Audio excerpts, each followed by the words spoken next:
1. This may be a bit all over the place, so bear with me. I've had little strange occurrences following me my whole life, mostly in my childhood, but some from my adult life as well.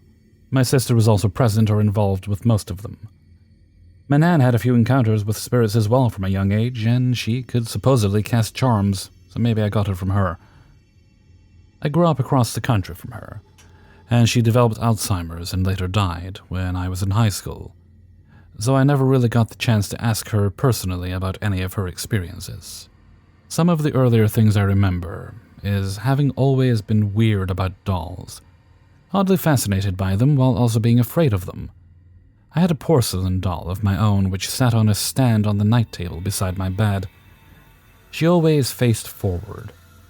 One morning I woke up and she was turned facing me.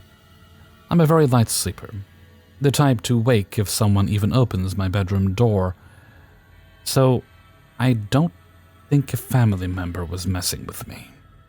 Also, my parents and sister are not like that.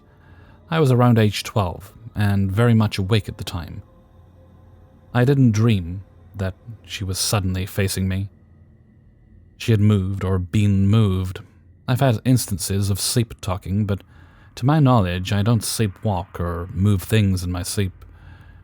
The doll went into a box in the closet, and I wanted nothing to do with her ever again. My mother had a collection of knickknacks in a cabinet that were always found in different spots and positions, despite everyone in our house denying meddling with them. I've always had nightmares, and for a period starting around age 9, was terrified of this bad man associated with the recurring nightmare I had. I became convinced that he had killed me before, and I had to stay away from him. I recently found a poem I wrote about him from some point during this, and it chilled me to my core. It went on for a few years before tapering off, but every now and then it will pop up again. The nightmare is exactly the same every single time. I've had a light cover fall off directly behind me and shatter, missing me only by a fraction, as I felt the glass in my heels. One time I was playing a childhood game with my sister, and we were hiding in the pantry. A sugar jar randomly fell from the top shelf behind me and struck me in the back of my head, despite the fact we were both standing still because we were hiding. My sister was standing on the outside of the shelves, and I had not bumped nor was touching any of the shelves behind me. The jar was glass and did not break, nor injure me more than a tender spot on my head. As an adult, a very strange occurrence happened when I was living with my sister. She was out of town for the weekend, so I was home alone. I saw a shadow pass by the front door as the light from the street lamp outside cast an outline on the wall of the window that was in the door. I should have shrugged it off as someone walking by on the street, except then I saw movement in the mirror on the wall a few feet over, out by the corner of my eye. Again I dismissed it, but felt unsettled all night. I did not tell my sister about this. She returned the next day, and immediately upon entering her bedroom, asked if I had been in there. I hadn't. Her room was directly across from the mirror. She found her tube of toothpaste on the floor rolled up from the bathroom, which is not the sort of thing she would do. She would just flatten and squeeze the tube rather than roll it up. I did not enter her room nor mess with anything. All of these occurrences happened in various different houses I've lived in. My sister and I have joked about the ghost named Tom that follows me around for years. We thought we made up this name in our adult lives until our mom revealed in recent years that she has been hearing about Tom for a very long time. I don't believe that Tom is the entity from my childhood nightmares, as that one never had a name. I only refer to him as him or the bad man, nor do I ever remember talking to my mom about these nightmares. Again, I was around 9 when they started, so old enough to remember that time pretty clearly. I don't always feel Tom is trying to harm me, and I think as an adult I have accepted his presence and have, in a way, closed myself off to him. To me it almost seems as though he's more just trying to get my attention. My sister is low-key psychic, She will get the sudden, unprompted need to check on her friends and family, and will often find out then that something bad has happened in their lives, or they are going through a rough time. She has always had an uncanny ability to know whenever I need her, whether something big or small, to the point that she was in the middle of an unrelated dream once and woke because I was phoning her. She knew even in the dream it was me, and woke herself. I myself have always felt a strange connection to the paranormal, to the point even as a child I did not like to play with Ouija boards. In fact, I have never played with one to my memory. I will often be overcome with feelings that I am not alone, even though I know I am. I have woke to the feeling of someone touching and grabbing my feet or arms, or speaking my name, though no one is there. I currently live in a basement. I will awake to heavy footsteps above me, only to go up to find no one is home, or are sleeping in the bedrooms, which are on another upstairs level, not directly above the basement. When I was in New Orleans, I bought a butterfly protective charm that I carried in my purse. About a month later, my sister and I were involved in a car accident. Luckily, we both walked away with only mild bumps and pains. My sister had a concussion from hitting her head off the window, despite airbags deploying and writing off the car. We ended up going into one of the only shallow spots in the ditch, rather than other parts which were rocky and several feet deep. I had the butterfly charm in my purse at the time. Following the accident, I noticed its face was chipped off. I have always been described as an old soul. I guess the main thing I'm trying to get across with this post, if anyone actually listens to it, why is it some people are more susceptible to paranormal occurrences, while others have no strange or creepy things seemingly happen ever? I believe as a child I could have been much more open to it, whereas now I will, of course, rationalize and brush these things off. It could be all meaningless and explainable. It could all be in my head. I always have and still do suffer from episodes of sleep paralysis, to the point I still actively will not sleep on my back now. So I'm fully aware that this is the explanation for the nightmares and waking to sensations of being grabbed or spoken to. However, not all of my encounters occurred around sleeping or first waking, and I am usually quite aware once I've woken up. What can I do to safely open this part of myself up again? I've considered psychic readings, though I am skeptical about finding someone legit. Does anyone have any theories? Should I just chalk it all up to sometimes weird things happen?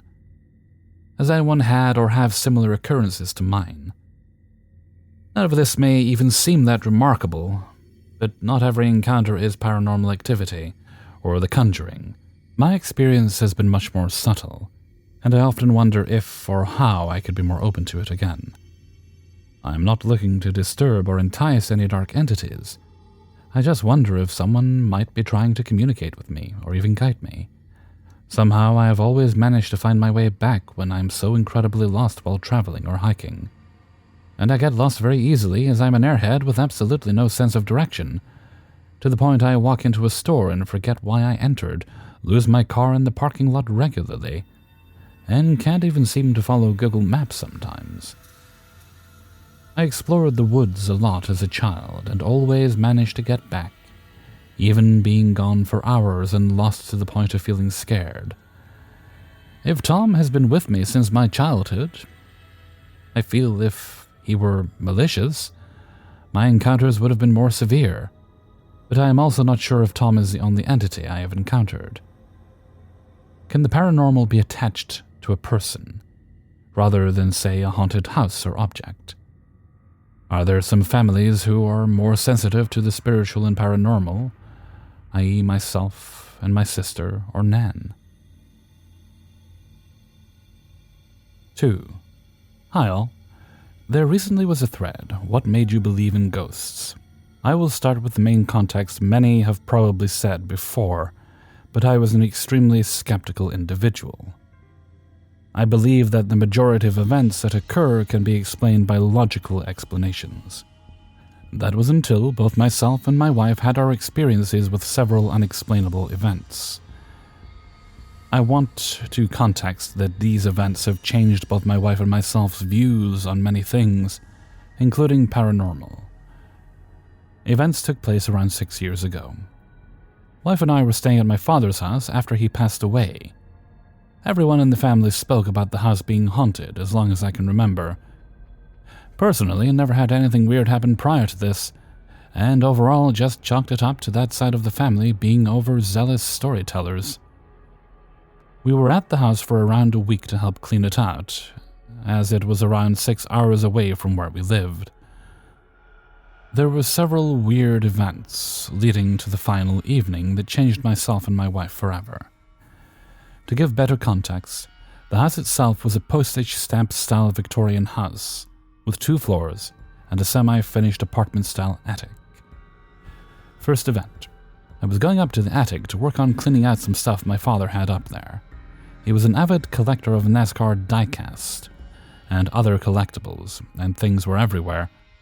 On my way up the steps, I was on the phone with my wife, who had went to get food, when I saw the handle on the attic door twist and the door slightly open.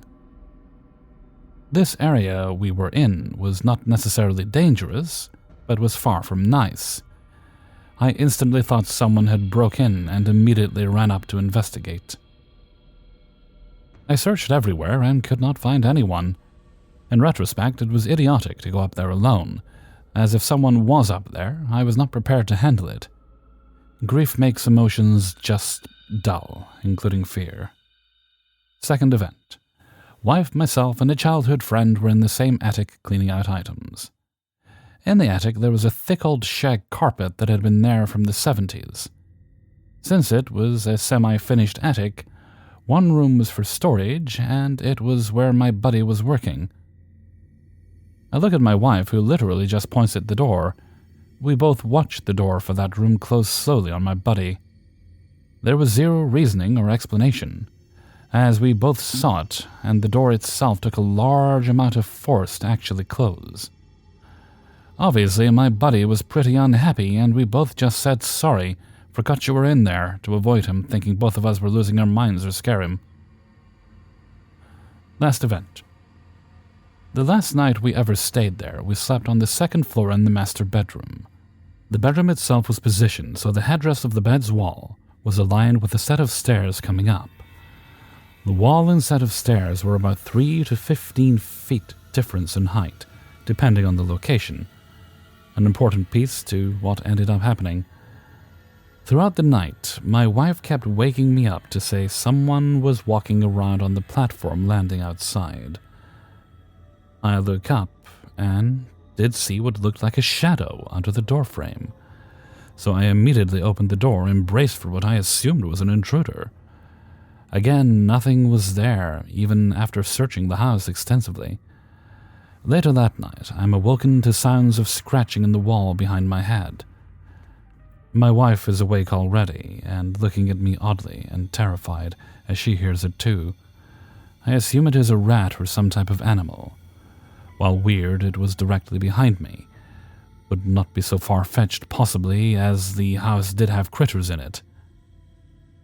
In a tired rage, I turned around and just punched the wall to scare it off. Within a second, something punches back on the wall with such force it shakes the entire thing. We both then hear footsteps stomping and running away from us and up the attic stairs. At this moment, we are both at a loss for words, and immediately pack up with our son and leave.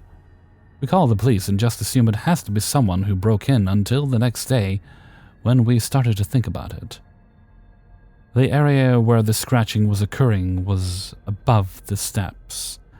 A good 10 feet, and even an extremely tall man would have trouble reaching with a ladder. However, even if they could reach, what we couldn't explain is how this thing ran on a floor that literally did not exist. The sound of running was not going up steps, but as if there was a hallway floor directly behind the wall, which there was not. The police found no signs of a break-in or any intruder being there. The security cameras, ring outside, never had any alerts or saw anyone coming in. We ended up selling the house as is with everything in it and never stayed over there again. I came down briefly a few weeks later to finish up some final business and just went to tell my father goodbye at the house. Upon entering the house, just felt so hateful. I don't understand how a house could have feelings, but if someone was to ask me what I felt, hateful is the word I would use. I have no idea how to this date what any of it was. To clarify, had I not been in such a state of grief, I would never have investigated nor stayed after the first event. My dad always brushed off the other family members' claims of it being haunted as no big deal. Even in my childhood years visiting, I never once had an odd experience. My dad and I had a good relationship throughout his life, and he never talked about the house in a negative light. The house was built in 1879 by a French family, and after them, my family owned it from 1952 and on. Nothing traumatic ever happened there, nor any weird family events. It was just a plain old boarding house prior to that week. How has everyone else coped with a truly unexplainable event? My wife and I still to this day cannot even talk about it without getting chills or feeling literally insane. 3. Hi guys. I just wanted to share a few very strange experiences that I had when I was at university a few years ago in the UK. Okay, so for context, I've had many experiences with the paranormal throughout my life. These ones are just a few that have popped into my mind just now while browsing. Right. To begin, I had just enrolled at my university as a mature student. I was 22, so a little older than the norm, which is around 18 or 19. Because of this, I was allowed to enter my dorms a week before the rest of the students would arrive, so I was basically the only person staying in an entire apartment block for the week.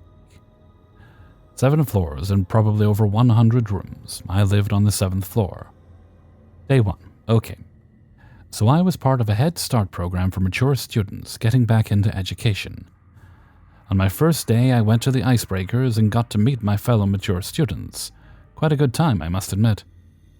So the evening comes and I'm leaving everyone and heading back to the block. None of the friends I had met earlier in the day lived in my block, so it was kinda sad. Anyway, I get back, put a pizza in the oven, and just hop into bed and start watching random shit on my laptop. About 10 minutes later, I hear the door to my flat open and close. Yes, I've got a flatmate now, is what I had thought. So I rushed up out of the bed and went to open my door to greet them. As I look out from my room into the hallway, nothing. No one. I look either side of the hallway before leaving the room, and it is completely empty. Me, being the extrovert that I am, assume that maybe they've already gone to their room, somehow. So I proceed to knock on all the doors of my flat one by one. There were 10 rooms, plus a kitchen. After knocking on all of the doors and getting no answer, I just dismiss it as me hearing things, or a weird noise from the oven. I just eat my pizza and fall asleep to the TV. Day 2. I wake up full of energy and excited for the new day. I have a mini football that I brought with me, and since I'm the only person in the flat, I figured if I'm gonna kick this ball around and make a ton of noise, then I should probably do that before all my flatmates move in and complain. I got the whole flat to myself for a week. So I immersed myself in smacking this football around the entire flat, off the walls, ceilings, against the oven, fridge, anything really.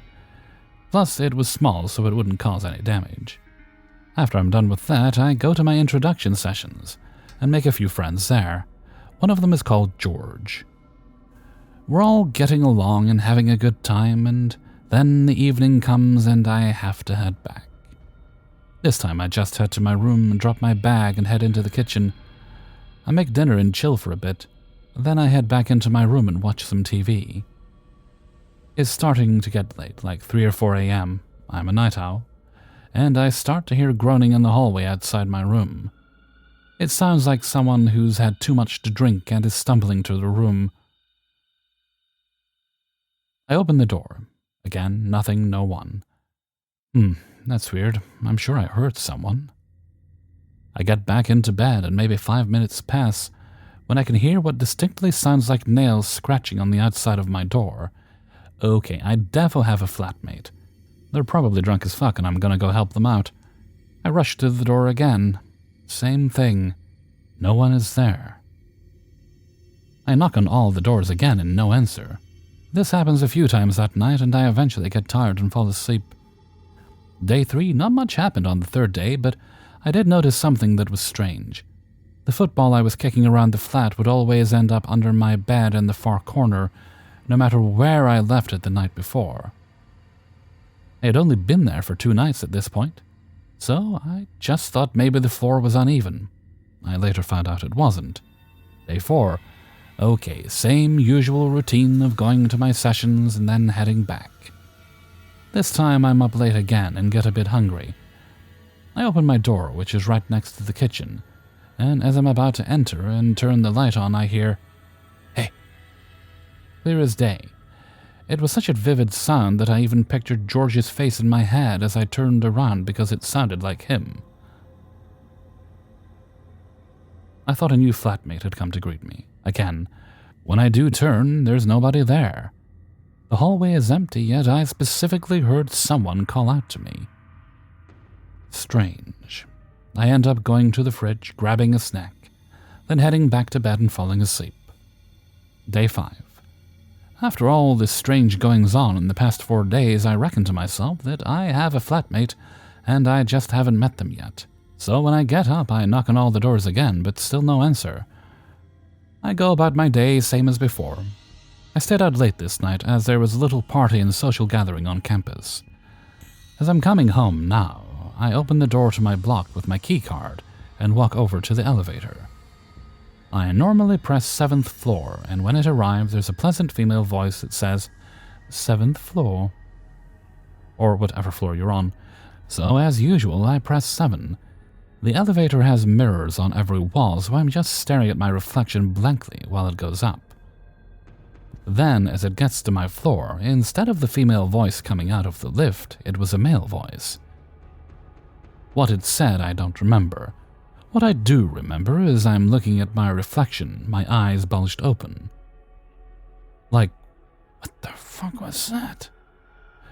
I look at the number, and it is my floor, thinking that my mind is playing tricks on me, and maybe it has been a male voice, not a female's, the whole time.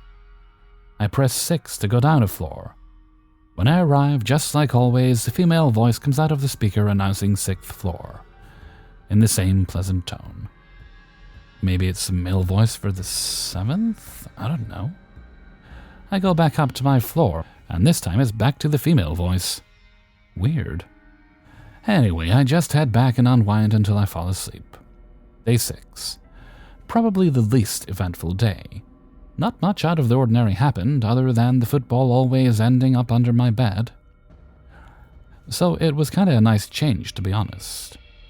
Instead, I spent the time going floor to floor and just looking at the empty block to see if anyone had moved in. Nope. Day 7. I wake up to the sound of people chatting outside the entrance to my block. I jump out of bed and look out the window. It overlooked the entrance. Finally, some flatmates. I get dressed and head straight down to greet them. There's a group of them that have just arrived and have started moving into the block. When I go over to speak with them, they're talking about ghosts and paranormal things.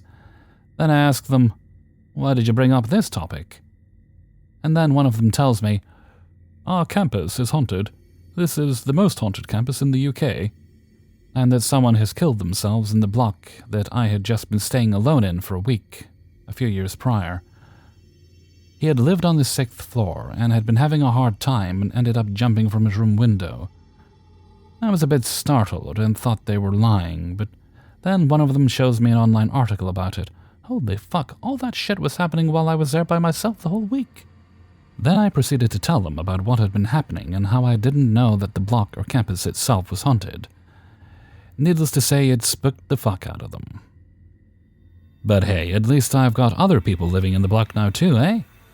Over the course of the year I spent in that block, I experienced many more paranormal occurrences that I haven't included, but yeah, that place is most definitely haunted.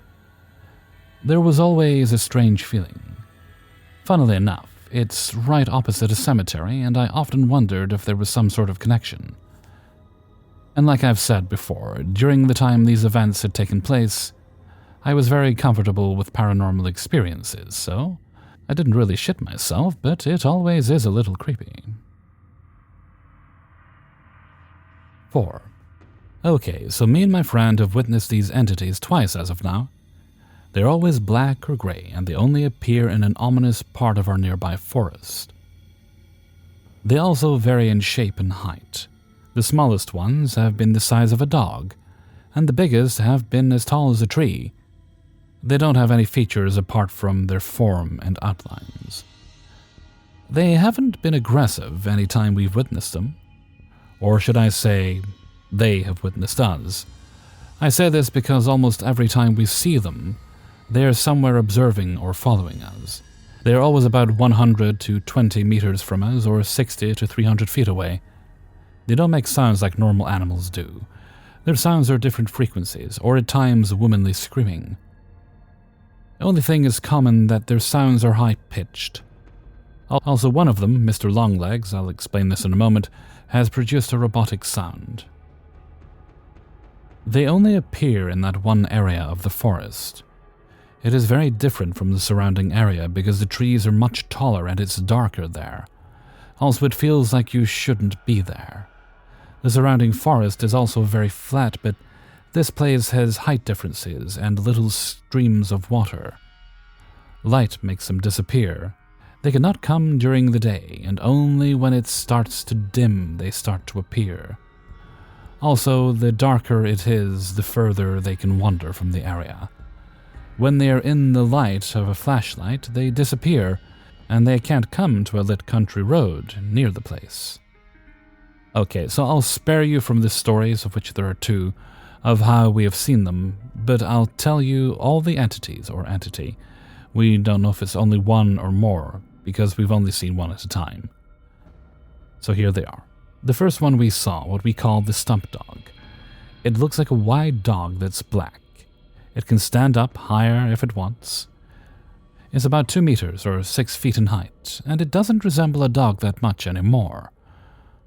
The second one, creatively named the Stump, is a tall creature that we saw at a distance, so I can't really describe it much, except of it having almost like a robe. But it isn't a humanoid. The third one, the Blob, a 1 meter or 3 feet tall blob-like entity that follows. It also is black. The fourth one, the Crawler, a dark, pretty, big entity that crawls in the ground towards us. I didn't see it as well as my friend, but he described it as being like a crawling big man. The fifth one, Mr. Longlegs. Mr. Longlegs is a very tall entity. That is also the fastest of the ones that we've seen. It hides behind trees or tries to blend in as one. You can spot him because he doesn't have branches. As I said, he is tall, about as tall as a tree. He is also the one that made the robotic sound.